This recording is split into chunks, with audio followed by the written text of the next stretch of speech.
Yes. Jesus Christ turned things around. He turned things around. He said, no, you don't belong there. Yahweh said, I did not create you for that. And you see, while singing I was into sexual immorality. I was addicted to pornography. I was addicted to masturbation. I was fornicating here and there, sleeping with girls. Who gave me the chance to tour Europe with other artists, and whilst in Europe, we were sleeping with girls. See, the addiction was so high to the extent that now I had to pay prostitutes to sleep with them because I wasn't getting the sex from the ladies as much as I wanted. And I was addicted to masturbation, masturbating almost every day. Because when my bundle, I used to buy pornography online, and when I watch, I have to masturbate. And yet I was a Christian.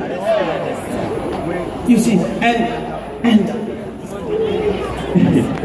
we had an accident on the motorway. This is how it happened. An organization from Sumkon and say, yeah, we want you on the program, so let's meet at Akrabo and talk business. And so a friend of mine came for me, and it was his car, and I was in the front seat, and we drove to Akrabo. We finished the meeting and we're coming back to Chema. When we got to the toll booth, the one at Akrabo area, when we were about to take the ticket, I was a bit tired, so I laid back and dozed off. After some time, with my eyes closed, after some time, I heard the voice of my friend in my ear saying, this taxi driver, why did they cross me like that? And so without opening my eyes, I was like, oh, don't mind. When I was about saying that, don't mind, everything just went off. I didn't know where I was, whether I existed or not. And when I gained consciousness again, my eyes were opened, but my vision was blurred and dark, and I was in so much pain, my neck and my head and my arm. And so I was actually in tears crying, and there was someone beside me trying to console me, say, yeah, it will be, cool down, it will be. And so like a minute, I went off. When I woke up again, I realized I was at the hospital with drips on me and people all around, and the pain came back again, especially in my neck. I've never experienced such pain in my life before. And later I asked my friend what happened. He said that he was speeding on the motorway, and the taxi driver came from behind and overtook him and was in front of him all of a sudden, and he wanted to swerve to avoid a head-on collision. And so in the act of swerving, he said lost control, and the car got off the road and somersaulted 3 times and landed on its head like that. So it was upside down, and we're in seat belts luckily. And so we were hanging upside. I was sleeping while it happening, so I went off unconscious. So yeah. And I had injuries. I sustained severe injuries on my head and on my arm. And so I was off and bleeding and off. But my friend had strength. He was conscious. And so he got out of the car, found some people, and they rushed me to the hospital. Doctor says, while I was in the car like that, upside down, bleeding and unconscious, one of my neck bones had broken. And the broken neck bone was 1 inch away from my respiratory system in my neck. Wow. And he said if it had pressed on it, I would have lost my breath in seconds. And so 1 inch away from death, Yahweh gave me a second chance. Wow. 1 inch.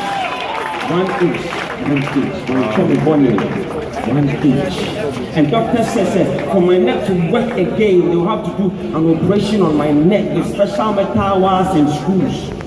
And even with that one, anything can happen. And so we asked for another alternative. And they said there's this thing called the hollow vest, a plastic vest with 4 metals, 2 metals at the front, 2 metals at the back. And we chose that one because it sounded cool. As a company, I will be in that for like 3 months. So that after 3 months, within that 3 months, the bone will heal back naturally. And so they placed that vest on me, 2 metals at the back. They had to screw it into my head to hold my skull, and they hold 2 at the back of my head to hold my skull firmly. So I will turn it that left nor right for the bone to heal back. And so after they placed that on me, I was discharged. I came home. I had to sleep on my back for 3 months. I couldn't take my bath for 3 months. If you're here and able to bath every morning, you should give glory to God. And, and after 3 months, I wasn't feeling pain in my neck. I went to hospital, doctor checked, and they took off the vest, placed the neck collar around my neck. I came back from the next checkup. I went and he took the x-ray and said, the bone is shifting, and it's shifting towards your brain vein. And our brain vein is connected, our brain and our spinal cord. He said that if it touches it, it will paralyze me. It's shifting towards it. He said that if I'm walking and I stumble like that, or I'm in a car and it hits an advance brake and I motion like that, it will touch it. And so the only option they have now is to do the operation they didn't do initially. And you see, he had become my friend and so close to him, so I cornered him and asked him, Doc, how dangerous? He opened up and said, start tuning your mind, anything can happen. Meaning I can come out of the theater dead or alive. And when he said that, I knew I could not depend on them anymore. I had to look to Yahweh in Christ Jesus. So even though the doctor was looking for a date to do that operation in 2014, I came back home looking unto Jesus Christ, the author and finisher. And I said, Lord, heal me. I surrender all. If you heal me, I will not go back. I will not shame what to do again. I will live to your glory. Yeah, that which you want me to do, I will do. Oh Lord, heal me, heal me. I became prepared. I was not watching TV. I was not listening to radio.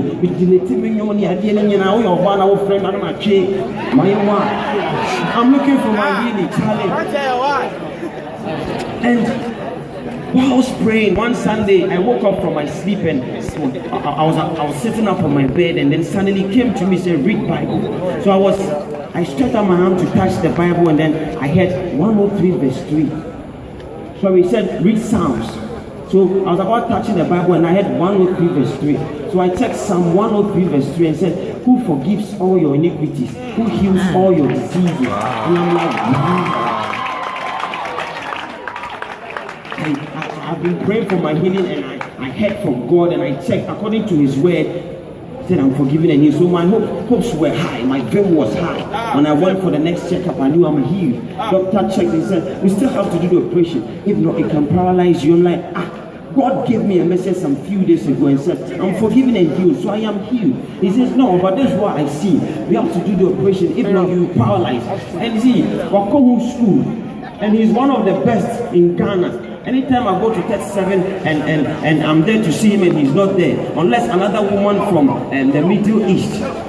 And so he's one of the best. And our home school, and Ogita X-ray, telling me, according to that which he sees with his eyes, said the bone is still shifting. Me and your operation now, may you go.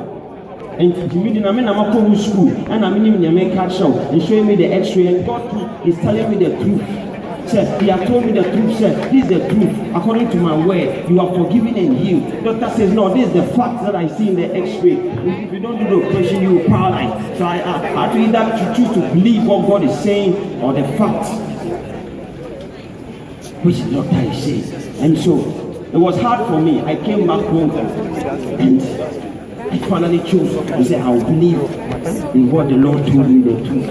So I held on to it. As at that time, a few friends had heard, and so they called me out. We hear say if you don't do operation, you go paralyzed. I said, no, I'm forgiven and healed. Yeah, we hear say you don't do operation, you go paralyzed. I said, no, I'm forgiven and healed. And doctor says, we'll do the operation in the month of March. He made me this certain medical test.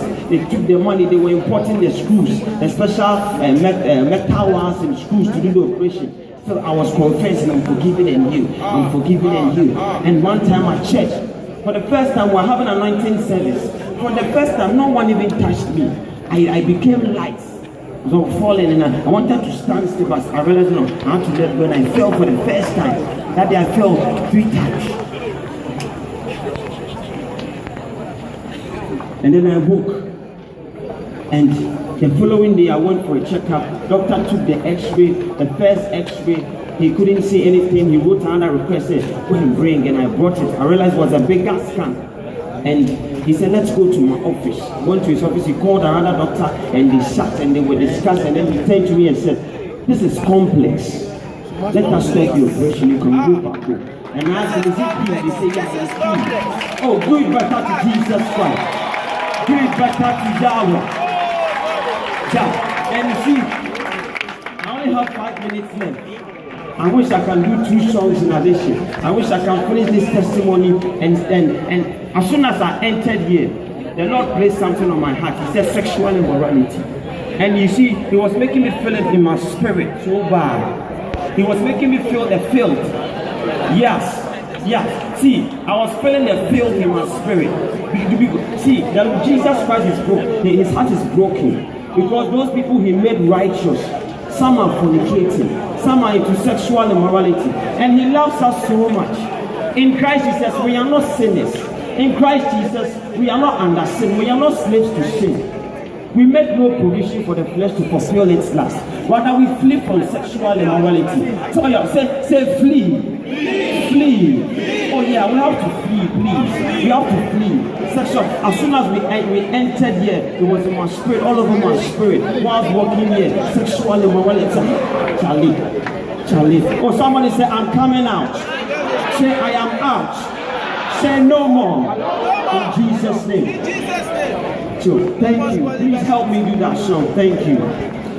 There's a song that I did titled Thank You. I did after I go.